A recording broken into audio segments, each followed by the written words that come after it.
Good morning and welcome, Patriot Radio News Hour. Joe and Jason on this Tuesday, wrapping up April. Yeah, I mean, man, this year flying by. Said there is chaos in the markets today. We got the Fed. They're meeting right now, and I tell you what, I'm going to give you an idea of what they're doing. They're watching data. Yes, watching the data. And, man, the data was downright awful today. We'll update all of you on this. Jason and I, we were talking this morning, and we're like, is watching the data, is that the new inflation is transitory? Are we watching Jay Powell once again doing an Arthur Burns, despite what the data is saying, trying to ignore it, wishing it away? It is something that I think a lot of people are confused on. Everybody's anticipating some tough talk tomorrow. We'll see. Why do I get the feeling that? Oh my gosh! Look at the dot chart. Look at they moved some dots around on a chart, but I think we're going to get more of the same. We're watching the data, and I'm going to tell you. We'll share with you what the data is saying. I'll tell you what the data is saying. The data is saying exactly what we've been telling you from the very beginning. If you guys would go back and listen to our shows we were doing in 2020, 2021. We told you then, hey, there is no good choice here, right? We're in the box now, right? Everyone wondered, hey, when is the debt level really going to start affecting things? It has. It absolutely has. It's happening right now. Why do you think he keeps saying, we're watching the data, instead of actually doing what their mandate says to do? They've only got two. So think about this. You only have two rules, if you will. I'll call mandates rules. And you're not following it. Right? So what are the two rules? Full employment. Well, what do they consider full employment? Well, full employment to the Fed is anything where the unemployment rate is 4.5% or lower. According to that, now that's not my, that's not, I didn't make that number up. That's what they said. Right? Well, what are we? 3.7, 3.8? Let's see. I know I went to public school. But, yes, that is lower than 4.5. Heck, that's lower than 4. So that would mean, okay, let's check that box. What's the other rule? Well, they call it stable pricing. That's what they call it. According to them, again, not me, not Jason, right? Them, they made the rule up. 2% is stable prices. Well, what do we have? Well, I mean, I know they got 3,800 inflation numbers. But essentially, every number they've got is somewhere between, say, 3% and 4.5%. Now, back to my public school education, Jason. That says, let's see, that's higher than 2. The Fed should have been raising. Instead, Jason, they're watching the data. And they're always watching the data, but lately it seems like they're watching it a lot more. That seems to be number one on their list. They're back to saying not very much, aren't they, Joe? They're just gonna wait around and watch the data. I guess, can they watch it more or less? That's a great question. What were you doing before you were watching the data? Right? Isn't that their job, is to watch the data?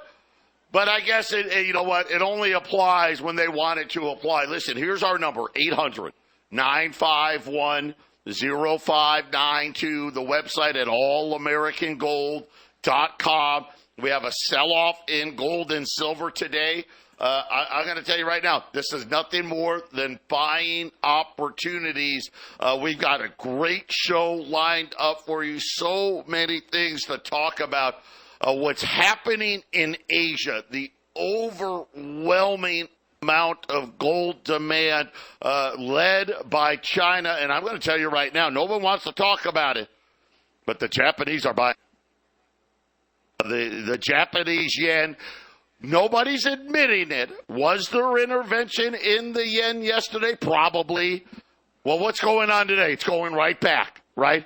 Falling out of bed once again. The 2-year note back above 5% as we got terrible data out across the board as the Fed has been watching, quote unquote, watching the data.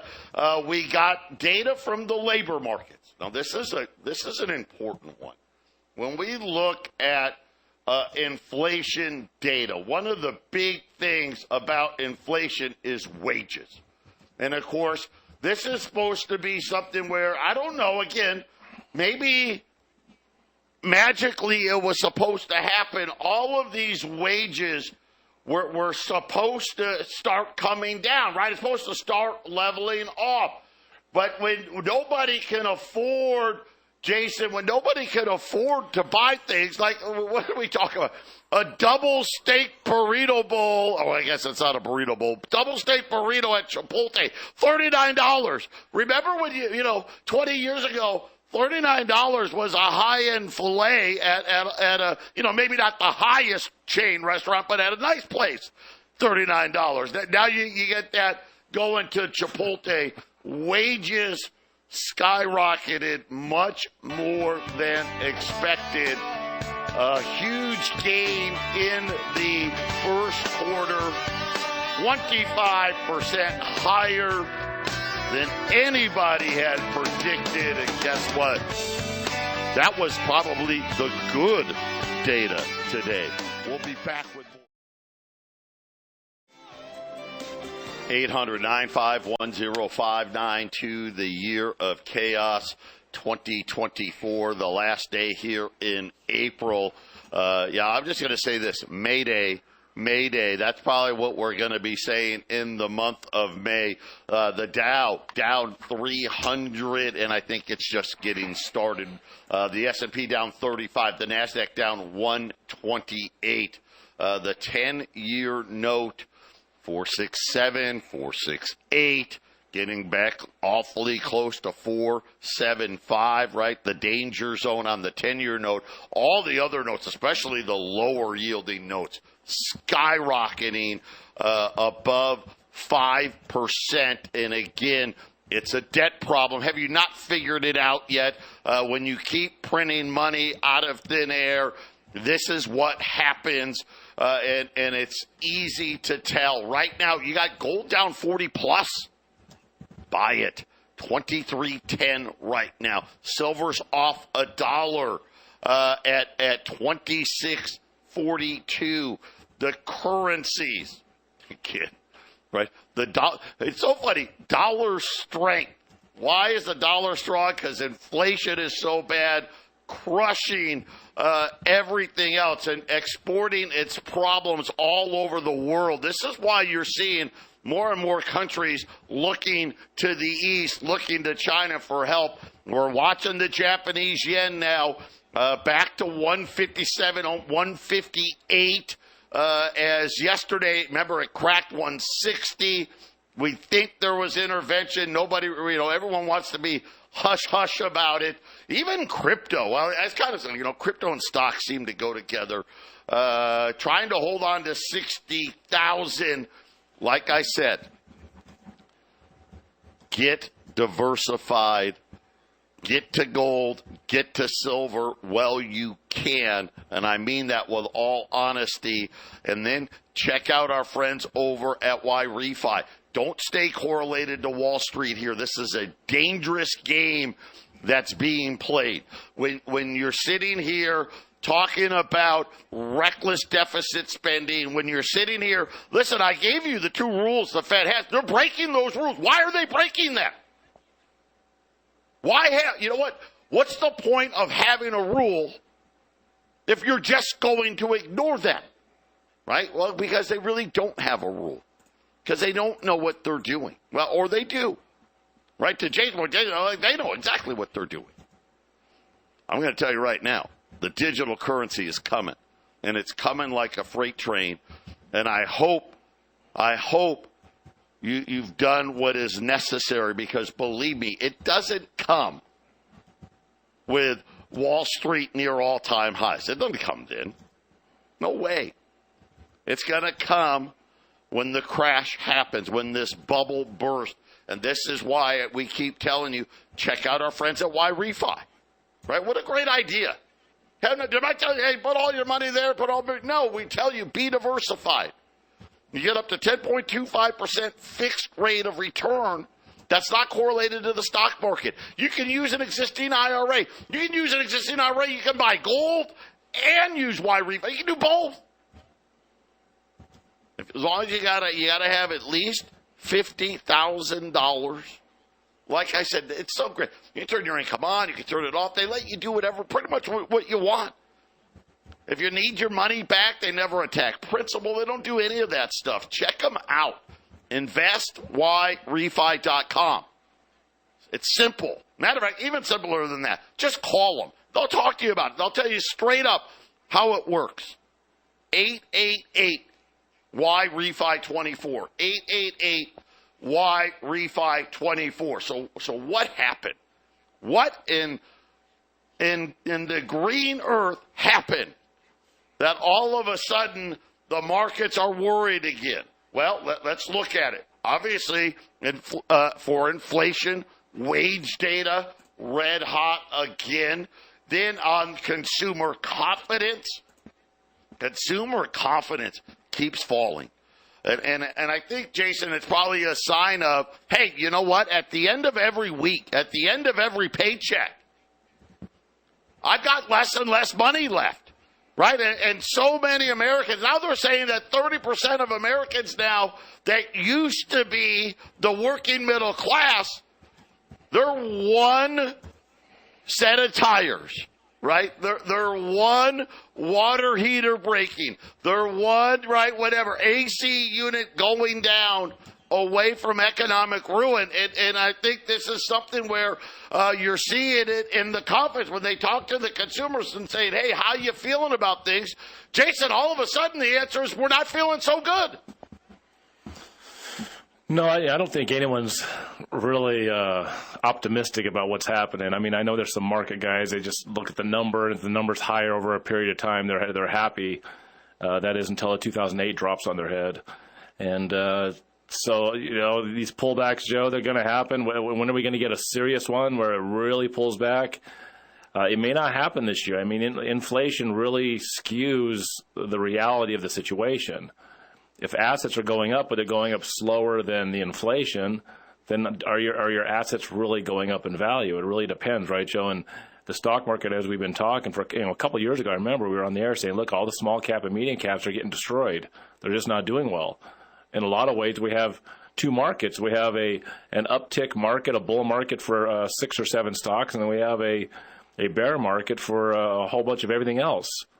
So you can't just look at the whole market for just 7 stocks that are holding up the weight, and those 7 or 8 stocks can't always be up and keeping the whole thing up. Eventually, people are going to need money for the everyday items, Joe. I mean, not everybody in the market are the big, huge bankers and corporatists. And we'll see what happens, Joe. It's obviously not good. It's just not good. You don't have the problems with the debt, and the government has to pay without problems. Well, look at what McDonald's said today. Right? McDonald's misses, and they said, hey, here's the good news. We keep raising prices. Here's the bad news. Less people are coming to McDonald's. Right? And McDonald's, I mean, that's the low end. Right? When we talk about fast food, right, Jason, I mean, who's the low end? Right? It's McDonald's. Right? I mean, it's like, okay, like Shoppers. Man, I can't really go to all my stuff at Walmart because they're the cheapest, right? Well, what's left after Walmart? Nothing, right? Same thing in fast food. When you can't afford McDonald's, and that's what the McDonald's CEO was out today saying, hey, listen, there's just less people coming, right? Here's the good news. We keep raising prices, right? But there's less people coming. And then how about the PMI out of Chicago today? And this is the important one when we look at the different Fed banks and stuff. The PMI in Chicago, remember, a number above 50 is expansion, below 50 is contraction. Last month it was at 41, and I mean, that was terrible. They're expecting it to get a little better. It's supposed to go to 45. They came in at 37.9. The fifth straight month in a row. And here's what was here's the thing I didn't like. It's done this before. A crash like this before. You know when it was? Right before Lehman Brothers collapsed. This is the exact same trend, but not the same. Because inside, let's look.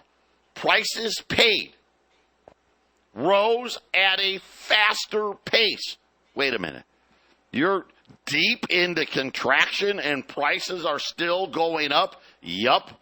How about new orders? Fell at a faster pace. Well, that should mean prices should go down. It's not happening. Employment fell at a faster pace. Inventories. Uh-oh. Did it fall you want that to fall at a faster pace? It didn't. It fell at a slower pace.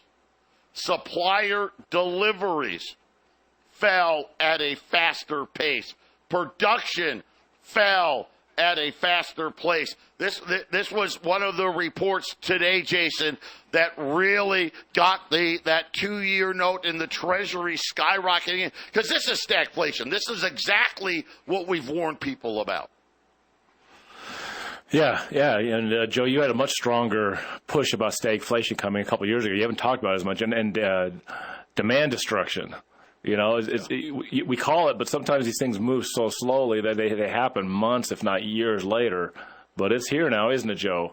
You know, we talk about inflation, but stagflation is a better description, where the price and values of things and labor stays stagnant, and the prices of everyday goods just keep on going up. And we're seeing that. You know, we're in the middle of stagflation, Joe, for sure.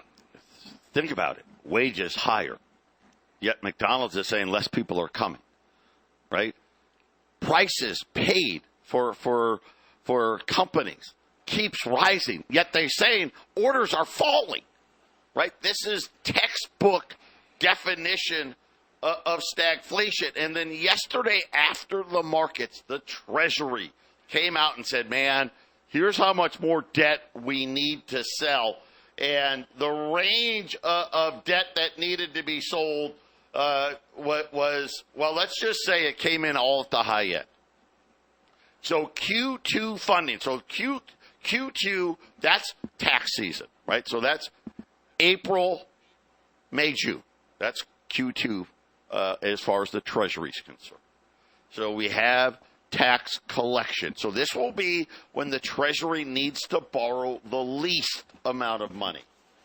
Well, last quarter, they said we're going to need to borrow $202 billion. That was wrong.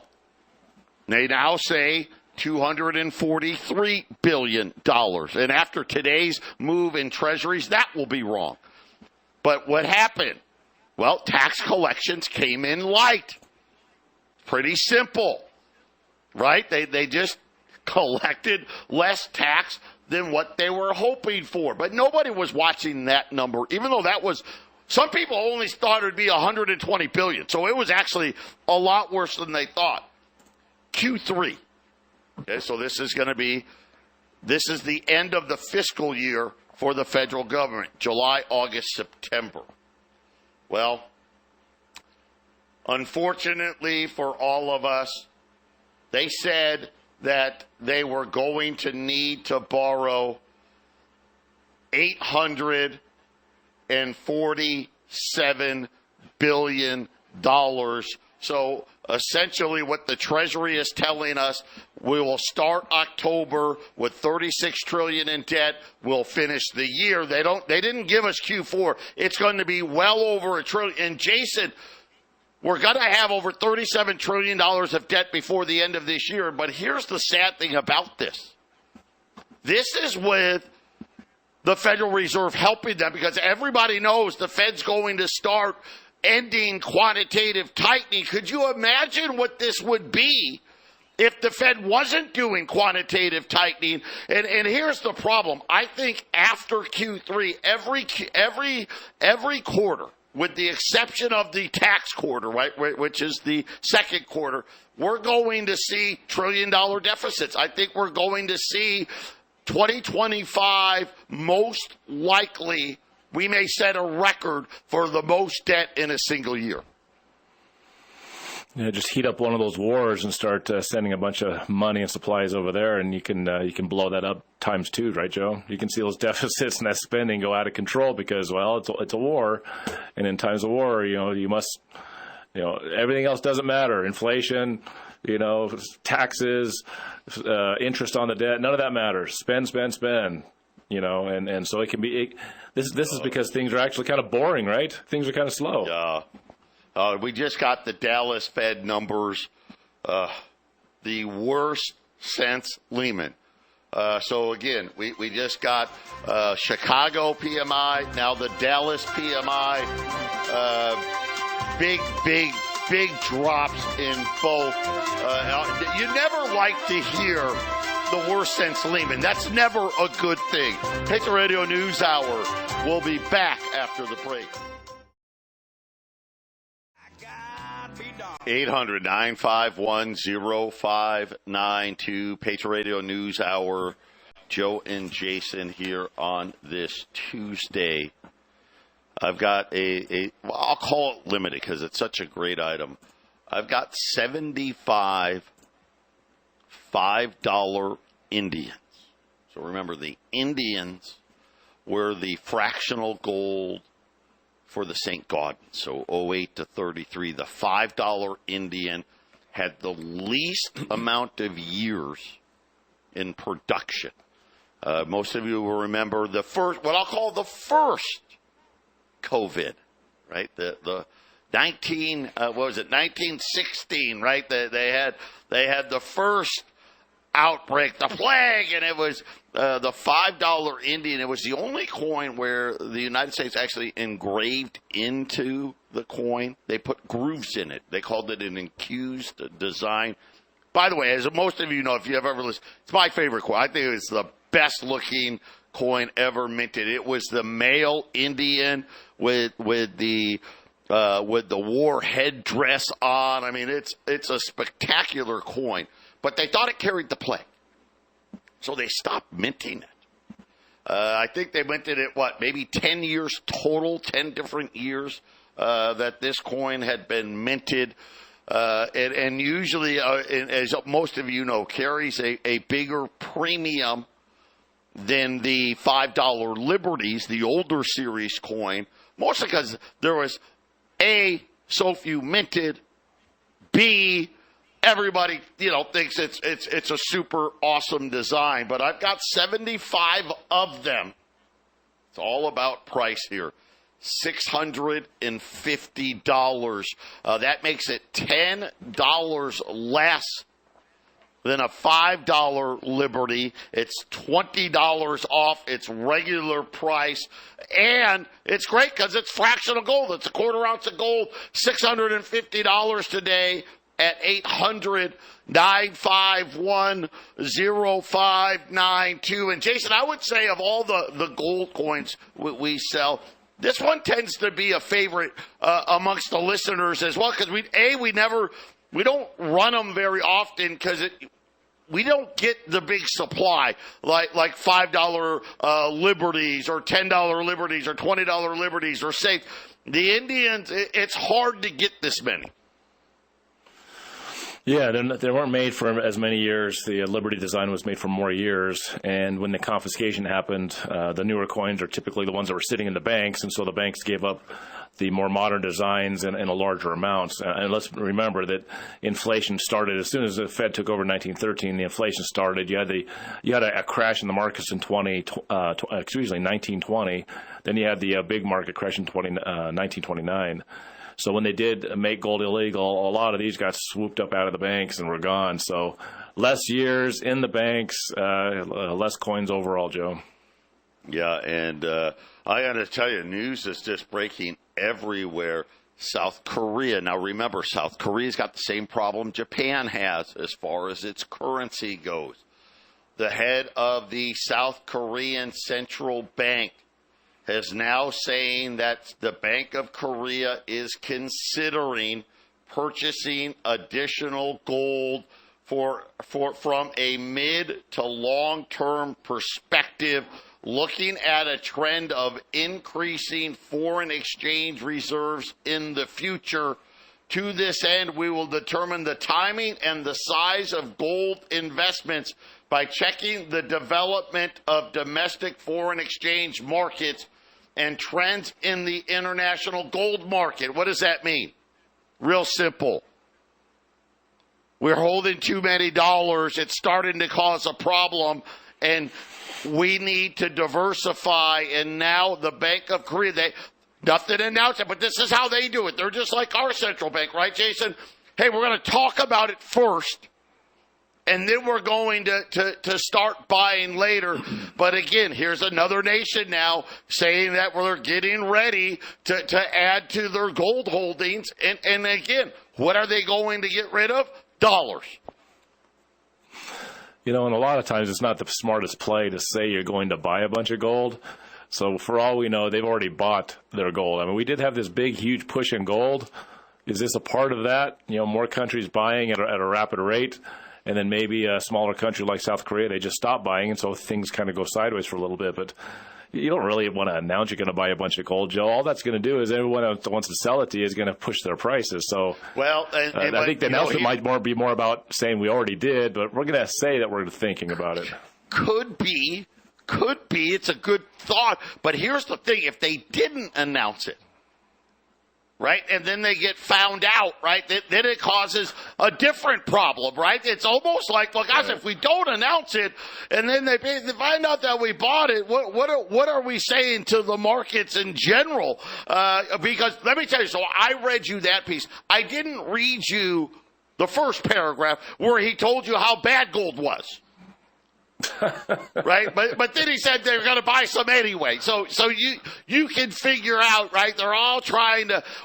How do we be? This is like being politically correct. This is like going woke in fiat money, right? This is the same thing. Okay, first I got to tell you how bad it is, but then I got to say, okay, yeah, we're probably going to have to buy some. We don't want to.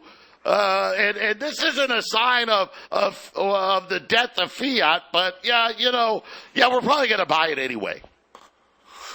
It's kind of like a green energy guy that has to put gas in his car, or a green energy guy that has the electric car, but then he takes a trip and there are no electric vehicles to rent, so he has to rent the gas car. And it's like, well, I got to have a vacation, so I'll put my principles aside. I'll buy some gas. I don't like it, but I have a vacation to take care of, So it's kind of the same thing. Listen to this. Bloomberg, through the South China Morning Post, saying that China is now the dominant player in the gold market, saying that Chinese consumers, okay, so this is not the Chinese central bank. This is Chinese consumers bought a record 300, and I'm going to round up here, 309 metric tons of gold in the first quarter alone. That is up 6% from the buying they did last year. Which is an incredible amount. It really, when you think about it, at that pace, the Chinese consumer, right, would be buying 1,200 metric tons of gold on top of what the Chinese central bank is doing, on top of what Jason, there'd be no gold left at this rate. And this is something that they're saying that the appetite in China is unrelenting with valuations in the stock market, the depreciation of the renminbi, right? China's playing a currency game with us. And, of course, property issues The Chinese are saying we're going to gold in a way that the world's never seen, really. We'll be back after the break. 800-951-0592. One little, two little, three little Indians. We got 75. Well, we had 75 $5 Indians, less than $5 Liberties today at $650 at 800-951-0592. And take the time, keep adding to these portfolios. If you're brand new, it's really easy. This is a great way to get into. Just call the number. One of the girls going to answer. You just tell them, hey, I want the special. We're going to ask you one really hard question. How many would you like? That's it. That's all there is. You tell us. I want 1, I want 5, I want 10. I want all of them, whatever it may be. We're going to give you a trade number when you order. Every time you order, that trade number locks you in. What does that mean? Well, whatever gold does after that is irrelevant. Go up $50, down $50, nothing, whatever. Doesn't matter. You're locked in. I'm locked in. We've got our office in Fort Lupton up in Colorado, here in Phoenix, at the Deer Valley Air Park. If you want to come and pick up and pay when we'll call you, we'll set an appointment. We're not a coin store, which is really nice because you don't need people, watching what you're doing and keeping an eye on you. And no offense to the coin stores. There's a lot of great coin stores out there, but they kind of, you get that weird mix, right? Because you get I'll call them the tweakers, right? Going in and stealing, selling grandma's jewelry and trying to, get their money for the next fix, and pawn shops and stuff like that. Here, you're in our office. Nobody else is around. You're going to do your business privately and without people looking over your shoulder, which is a great thing. You know what? It's just too far. I don't want to go that far. I don't want to drive that far. Just mail us a check. Yeah, but the checks, I'm going to mail it. I mail it today. Check won't get there for 5 days. And what happens if gold does this or that? It doesn't matter. You're locked in. We're locked in. We ship FedEx. All our packaging is shipped FedEx. If you have a P.O. box, then we'll ship U.S. Post Office. But primarily we ship FedEx, Jason, and it's so easy. It's not complicated. Don't believe all because that's what the paper pushers want. Oh, it's so hard. No, it's easy. What happens when I want to sell? Call us. We buy it all back, and plus, we'll buy anything pretty much. Well, I don't want to say anything. I won't buy 1,000-ounce silver bars because I can't get rid of them. They're just big, huge, glorified paperweights. But we'll bid just about anything out there. And here's the other great part with us. Well, you're going to call me all the time. You're going to email us. You're going to bombard my phone, texting me and pressuring me. No. We don't make outbound phone calls. We don't. I mean, if you tell us, hey, call us. Can you call me when my check gets in? Obviously we'll call you, hey, your product's in, come pick it up. But that's it. Well, what if I did $500,000? You going to start bothering me? Nope. If you called and ordered once and never called my phone again, you're not hearing from us. And I think a lot of people appreciate that, which separates us from just about everybody else out there. 800-951-0592, $5 Indians. It doesn't come around too often. It's come around. We've been lucky this year. I think this is the second or third time that you've been able to buy an Indian for less than a Liberty this year at $650. But listen to this. Purchases of gold bars and coins, a.k.a. investment demand, surged 27% in China year over year. The Chinese central bank continues to add to its gold holdings. 17 straight months of purchases. China has now eclipsed India as the largest purchaser of gold jewelry as well. And Jason, now, listen, we know India is buying. We know China is buying. I'm telling you, the Japanese citizenry is buying. Now South Korea comes out and says, okay, well, we hate gold. It sucks. But you know what? We're probably going to buy more.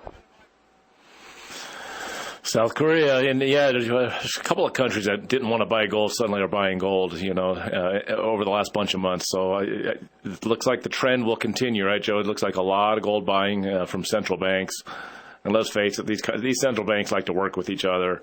And if the majority of them are doing it, essentially any central banks that aren't doing it, they're going to join in. So it's a fevered pitch. And the Chinese appetite for gold, Joe.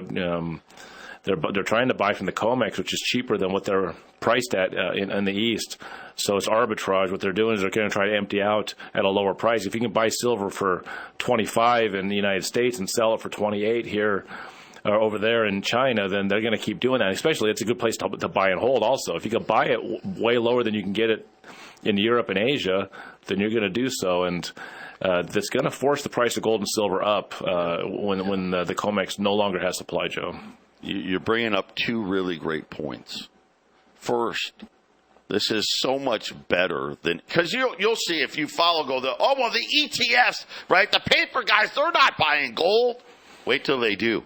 Listen, let me tell you right now, Wall Street goes down 3,000, 4,000, 5,000 points. They'll be piling in. It'll make it worse.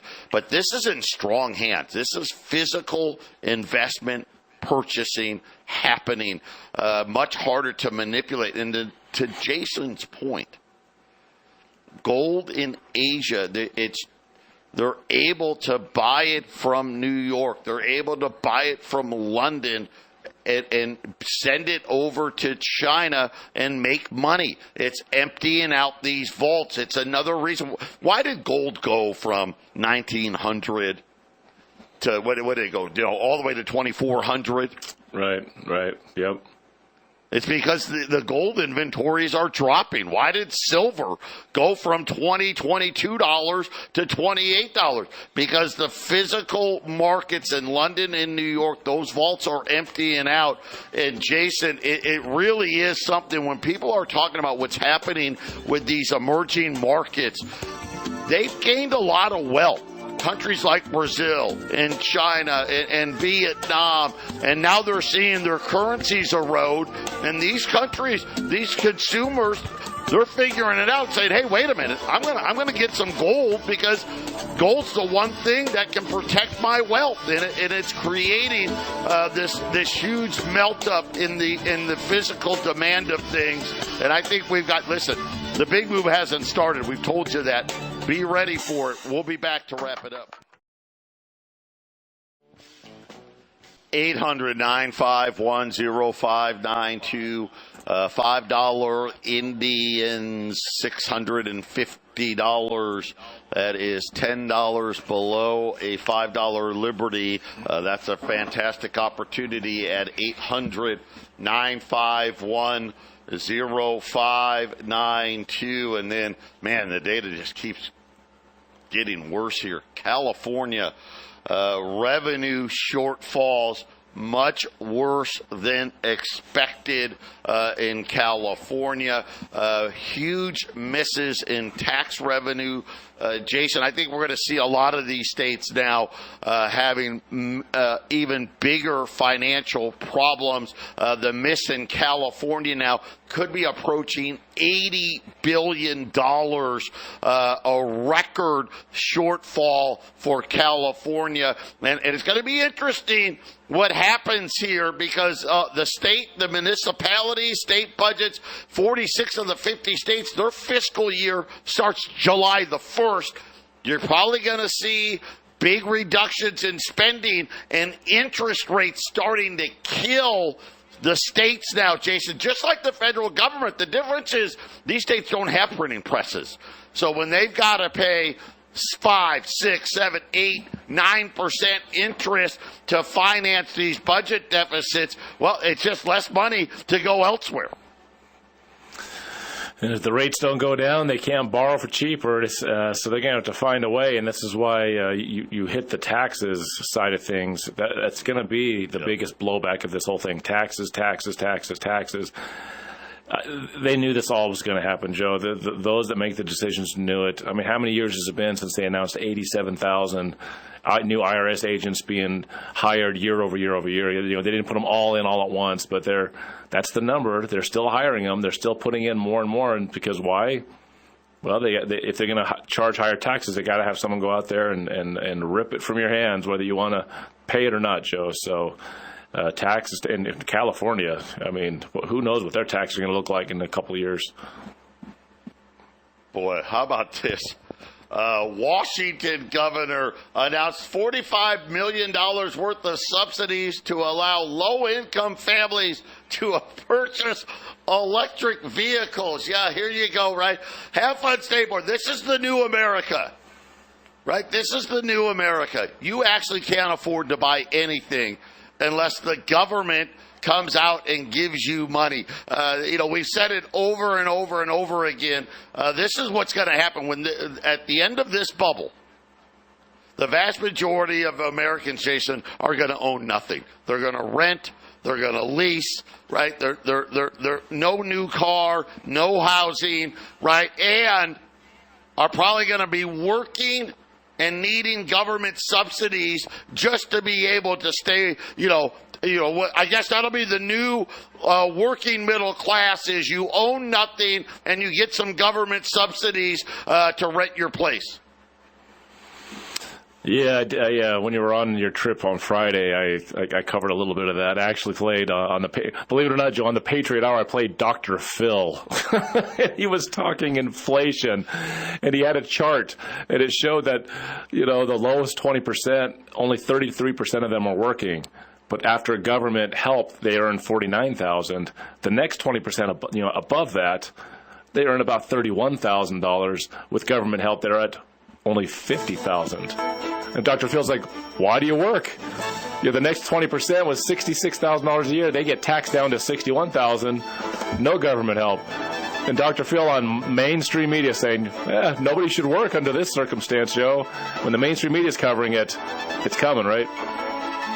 800-951-0592. Jason and I, we're coming right back with the half-empty cup. Stay with us.